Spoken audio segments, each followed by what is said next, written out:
It's another day in the adventures of Tommy the Adventurer, and he of course decides to stay in Cascarafa for a bit to train.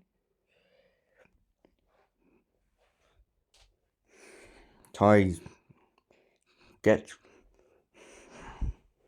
gets up and checks up on his team before leaving, and immediately heads to Cascarafa gym to train for a little bit. Tommy is outside the Cascarafa gym as he knows that Richard is probably likely taking another gym battle. So Tommy is still getting ready now for the second gym battle now that he's got his first badge. Trains up his Starly. His Starly becomes level 14 and evolves into Staravia. And Tommy gets his second ever evolution. Staravia keeps its reckless ability in Charter Berry as well as keeping its moves Fly, Agility, and Quick Attack. But it also now replaces one of its already existing moves I forgot with the move U-turn. So I hope that this bug type move not only will allow him to switch out, but will provide coverage. Now with his Mimikyu, Wattrel, and Pyro now stalling Staravia by his side, Tommy decides to head back to the doubles arena for a second time to have a battle. He eventually finds a scientist and challenges him to a battle. Tommy sends out his Staravia and Wattrel to start, and the scientist sends out his Snubbull and Love Disc. Snubbull immediately uses its Intimidate ability to lower the attack of Tommy's bird duo, but Tommy is not scared as he starts immediately to think of plans.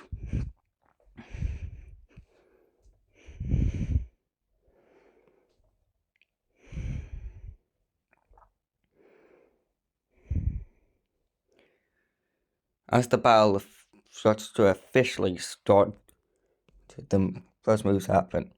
Staravia flies high into the sky while Love Disc sets up rain. Wattrel uses Feather Dance on Snubbull, but Snubbull responds with a crunch.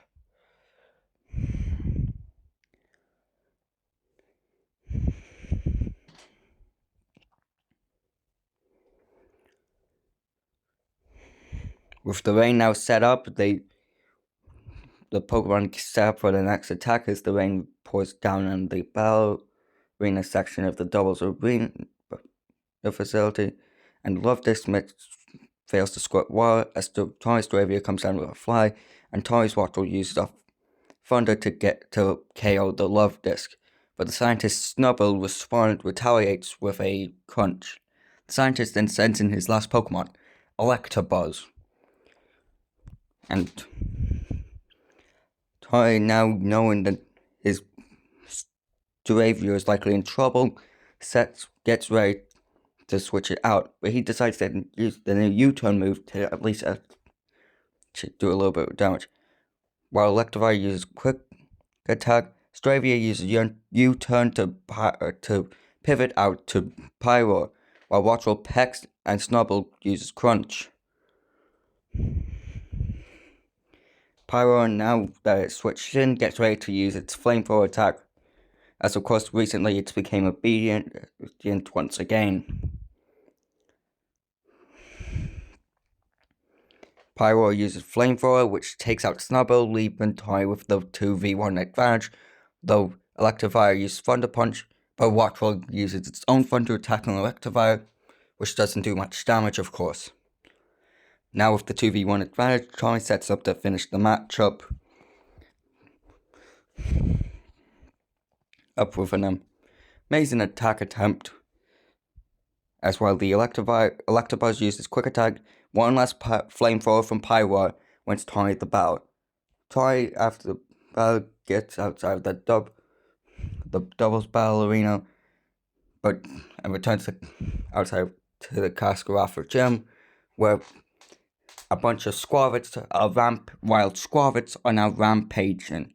Tony and Kid join together, and the two rivals once again team up, this time to stop some wild squavets from possibly ruining the entirety of cascarafa.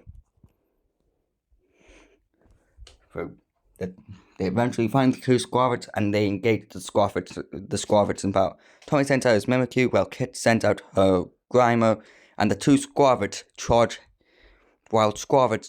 at them.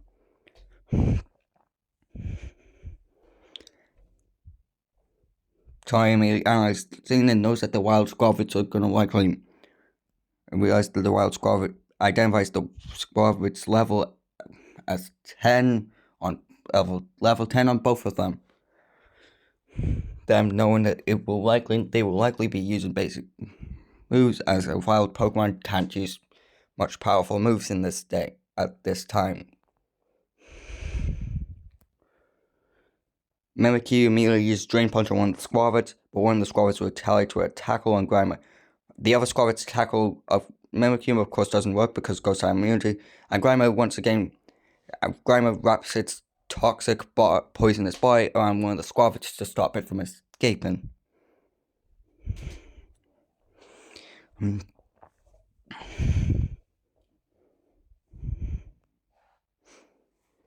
The squavets immediately continue to charge in, not afraid of the two Pokemon of our heroes.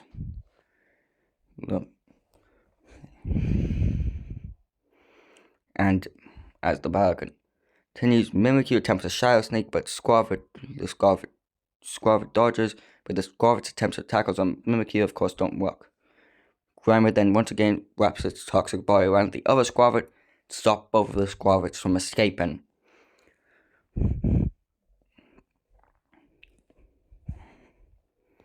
As the battle to stop these two wild Pokemon from rampaging around continues, the heroes try to go for another attack. Mimikyu's Shadow Sneak does not work, and one of the Squavets hits a tackle on Mimikyu, which doesn't work, but the other Squavet bites Grimer. However, the Grimer heals with a Citrus Berry and sludges one of the Squavets.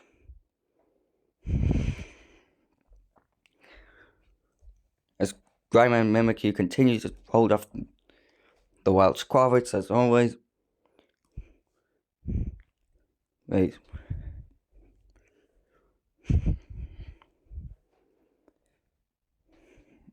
Squavets continue to charge, and Mimikyu jumps up for a Wood Hammer attack but misses. One of the Squavets gets a successful bite on Mimikyu, which activates its disguise ability, and this other Squavet bites Grimer, but Grimer responds with a Sludge, which does significant poison damage, and the wrapping around attack successfully subdues one of the Squavets. The other Squavet, recognizing that its fellow member is now subdued and not enraged anymore, for some reason continues to bow. So, Mimikyu uses a Drain Punch to subdue the other Squavet, and the two Squavets are eventually finally calmed down. As the heroes save the day, not from any team rivalry grunts, not from any other evil teams, but from two rampaging Squavets that clearly needed some calming down.